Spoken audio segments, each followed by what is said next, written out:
Konvektori yo'q. Ko'rganmisiz shunaqasini? Bitta zo'r gap aytaymi?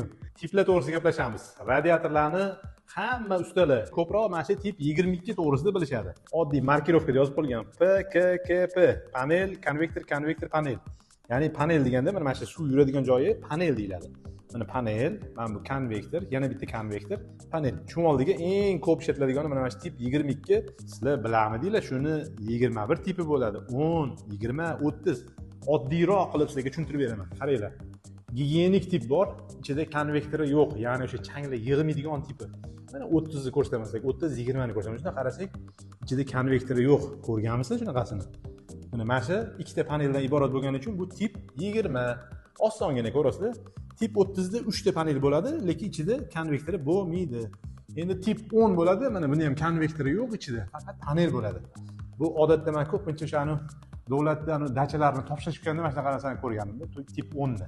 Yoki tip 11 bo'ladi. Ya'ni bitta panel bo'ladi, keyin bitta konvektor ham bo'ladi mana. Endi gigiyenik degani ichida o'sha changlar, musorlar yig'ilmaydiganroq bo'lgani uchun shunaqa nom berilgan. Gigiyenik tipi 10, 20, 30 chumoldik. Endi 11, 21, 22, 33 to'g'risida gaplashamiz. 11 o'sha tepada bitta panel, bitta konvektor. 21 ikkita panel, bitta konvektor. Mana ko'ryapti? Bundan tashqari eng ko'p ishlatiladigan mana ikkita panel, ikkita konvektor. Eng zo'ri bu ham odatda men premialniy domlarda ko'rganman, tip 33 bo'ladi, zakazga qilinadi bular. 3 ta panel, 3 ta konvektor bo'ladi. Buni yana bitta eng katta plusi, mabodo xona katta bo'lsa, patologlar, shiftlarimiz baland bo'lsa, lekin radiatorga ajratilgan joyi sal kichkinaroq bo'lsa, o'shani kilovatini hisoblaganingizda tip 22 to'g'ri kelmay qolsa, tip 33 qilib yuborsangiz bo'ladi.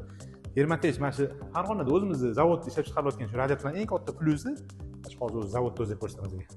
Mana tayyor, xohlagan razmer, xohlagan tip, xohlaganingizdan tayyor qo'yilgan. Uni ham chet eldan kelishini kutib o'tirish hojati yo'q. Kommentariyda bularni tipajlarini agar tushunmagan bo'lsangiz, foydali deb yozib qo'yingda shu santexnik o'rtog'inglarga yoki uy qurmoqchi bo'layotgan arxitektor, dizaynerlarga ham ters tushirib qo'yinglar. Obuna bo'lib ko'ringlar. Obuna bo'lmadingiz, hali ham aka, sog' bo'linglar.